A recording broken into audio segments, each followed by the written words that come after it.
kita bicara rayuan, ini selalu akan mengeluarkan jurus-jurus yang manis agar seseorang ini terpikat. Karena siapa sih yang mau hidup menelan kepahitan sepanjang waktu? Tentunya ketika sudah selama ini pahit, begitu mendengar yang manis, tentunya ia akan mengejar yang manis. Tapi kembali lagi, banyak semut yang mati korban dari gula yang begitu manis. Selamat menyaksikan, semoga bermanfaat dan dukung terus channel. Assalamualaikum warahmatullahi wabarakatuh. Kembali lagi bersama saya Kang Kumis. Pada kesempatan kali ini, kembali lagi bersama saya. Tentunya masih di channel Kang Kumis, channel yang tidak pernah bosan ya, membahas seputar kehidupan rumah tangga.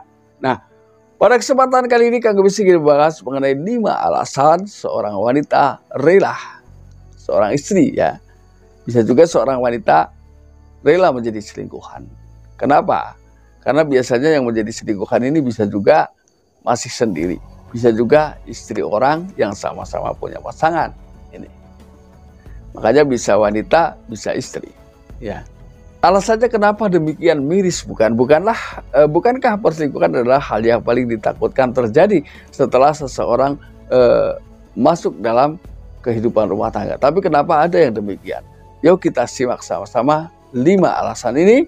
Namun sebelum lanjut ke topik, gak ada salahnya silahkan sahabat semua subscribe, like dan komen di channel Kang Kumis. Dan tidak lupa Kang Kumis mengucapkan terima kasih kepada sahabat semua yang sudah peduli dengan channel Kang Kumis.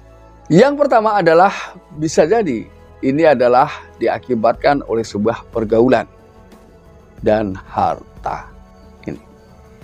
Pergaulan memang tidak menutup kemungkinan dan tidak bisa kita pungkiri pergaulan adalah bagian dari satu rangkaian berubahnya bentuk kepribadian seseorang.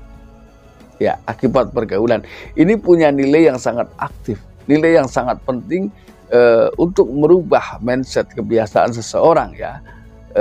Bisa berubah ini juga bisa diakibatkan oleh sebuah pergaulan atau lingkungan yang ada di sekelilingnya. Ini bisa jadi karena pergaulan, bisa jadi karena harta. Ini yang pertama. Lalu kemudian yang kedua alasannya adalah bisa jadi seseorang tersebut memiliki dendam pribadi. Nah ini, dendam pribadi yang paling menyengat biasanya ini juga masih seputar masalah harta. Ya mungkin orang tersebut sudah capek dengan segala hinaan, ya, cacian dari orang-orang yang mungkin tidak kurang suka melihat keberadaannya. Bisa jadi karena ingin merubah hidup, seseorang rela melakukan seperti itu.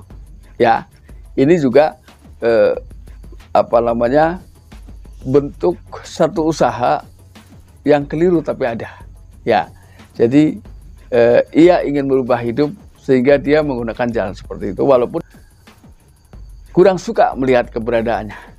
Bisa jadi karena ingin merubah hidup, seseorang rela melakukan seperti itu. Ya, ini juga bentuk satu usaha yang keliru tapi ada. Ya, jadi ia ingin merubah hidup sehingga dia menggunakan jalan seperti itu walaupun jalan itu memang tidak dibenarkan. Namun itulah adanya. Ya. Lalu yang ketiga adalah bisa jadi orang tersebut jatuh cinta di tempat yang salah. Walaupun Kang Kumis sendiri menyadari dan memahami bahwa cinta bisa hadir kapan saja, di mana saja, dan terhadap siapa saja. Namun setidaknya kalau itu kita rasakan, kita harus memiliki sebuah filter ya untuk menyaring. Kira-kira ini cinta saya, ini sudah jatuh di posisi yang benar atau belum? Nah ini adalah hal penting. Nah tentunya ketika seseorang sudah masing-masing memiliki pasangan lalu mencintai wanita lain yang tentunya bisa jadi punya pasangan, itu sudah jelas bahwa itu adalah jatuh di posisi yang salah. Makanya seseorang harus memiliki filter untuk mengantisipasi hal tersebut agar cinta yang hadir di dalam dirinya ini bukanlah cinta yang salah. Untuk merawat kulitmu agar semakin cantik dan bersinar, pakailah Anzora.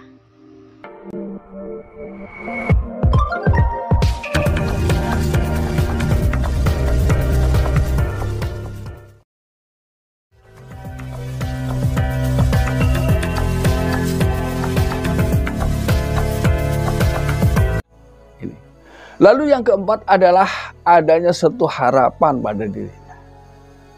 Dengan harapan ketika seseorang berselingkuh dengan orang ini misalnya, ia menaruh sebuah harapan. Entah itu ia ingin memperbaiki kehidupan perekonomiannya, entah ia ingin meningkatkan martabat di mata orang-orang yang kurang suka, bisa jadi seperti itu. Ini adalah banyak ya alasan sebetulnya, cuman kita kutip 5 karena kalau lebih ini bisa terlalu panjang ya. Lalu kemudian yang terakhir, yang kelima, bisa jadi orang ini adalah menjadi sasaran janji manis, sehingga itu kembali bahwa kita harus paham betul ketika seseorang menginginkan sesuatu, sebelum mendapatkan ia akan menaburkan gula kehidupan yang menimbulkan rasa manis. Tapi perlu Anda ingat bahwa banyak semut yang mati akibat terlalu banyak memakan gula ini. Jadi di sini kehati-hatian ketika mendengar omongan manis, mendengar mulut manis, ini belum tentu saat ditelan manis juga. Bisa jadi karena berawal manis, berakhir pahit, ini adalah biasa.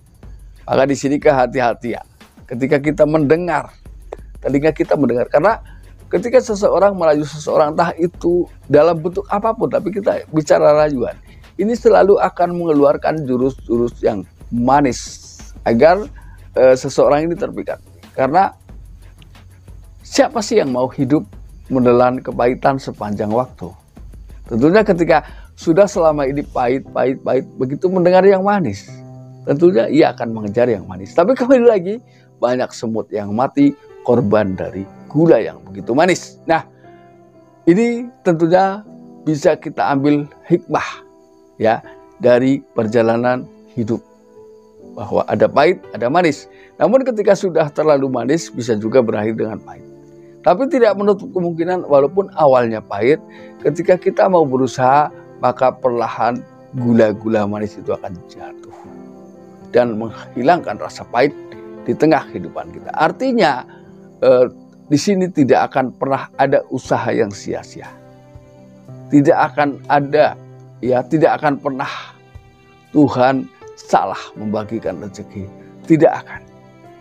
Percayalah bahwa perjuangan kita sekecil apapun akan mendapatkan imbalan yang seimbang. Nah, mudah-mudahan apa yang Kang Kumis sampaikan bisa bermanfaat. Dan akhir kata, salam harmonis bersama Kang Kumis. Wabillahi taufiq wal hidayah. Wassalamualaikum warahmatullahi wabarakatuh.